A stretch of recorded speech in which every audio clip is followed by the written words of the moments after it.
Well, I'm encouraged. This is what we wanted to hear.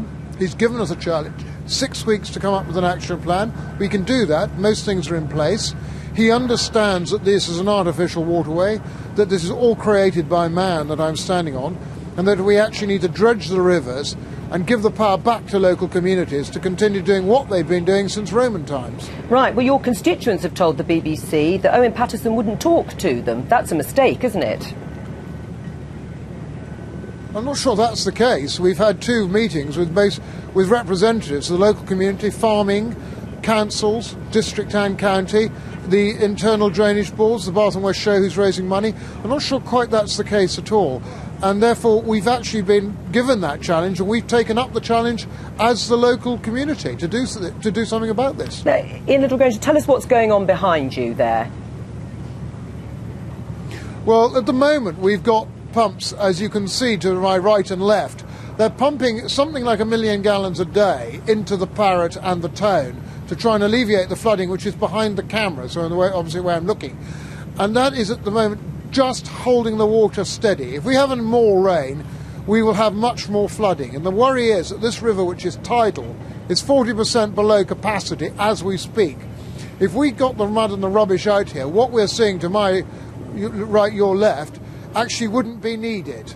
We've always had flooding here, but it's never been as bad as this, ever. All right, we seem to have lost a picture of Ian Liddell Grainger, but Ian, we can still hear you, I think. I mean, the Environment Agency claims that the rain would have overwhelmed... It's all right. OK, well, the Environment Agency said that the rain would have overwhelmed the river system even if it had dredged the waterways. What do you say to that? Yes, it would have done, but the point here is this. We are now having rain that starts to flood our area earlier and earlier and earlier. Back in the time when this was run by the local community, it would flood possibly for a couple of weeks. That is it. This is months upon month upon month. And we've lost the capacity. Ever since Baroness Young of Scone said that she would like to blow up the pump houses here and allow all this to flood, we've never been allowed to dredge the rivers. The time has come to stop this, and let's get on with it. Has the Environment Agency been too slow to act, then, for you and your constituents in Somerset?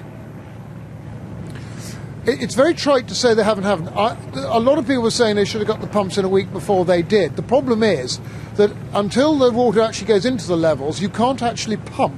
So you have this dichotomy. Do you bring them in and let them wait and do nothing, or do you wait until there starts to be the flooding?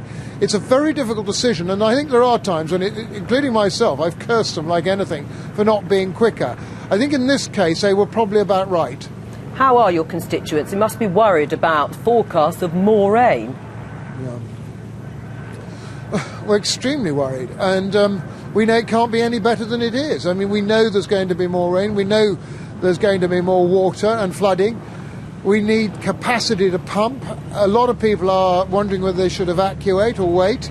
And unfortunately, we just don't know. We're slightly in the lap of the Lord and the Environment Agency, which, you know, we are going to make a difference, but it is not going to happen overnight, partly because it's too wet to get the heavy machinery onto the fields anyway.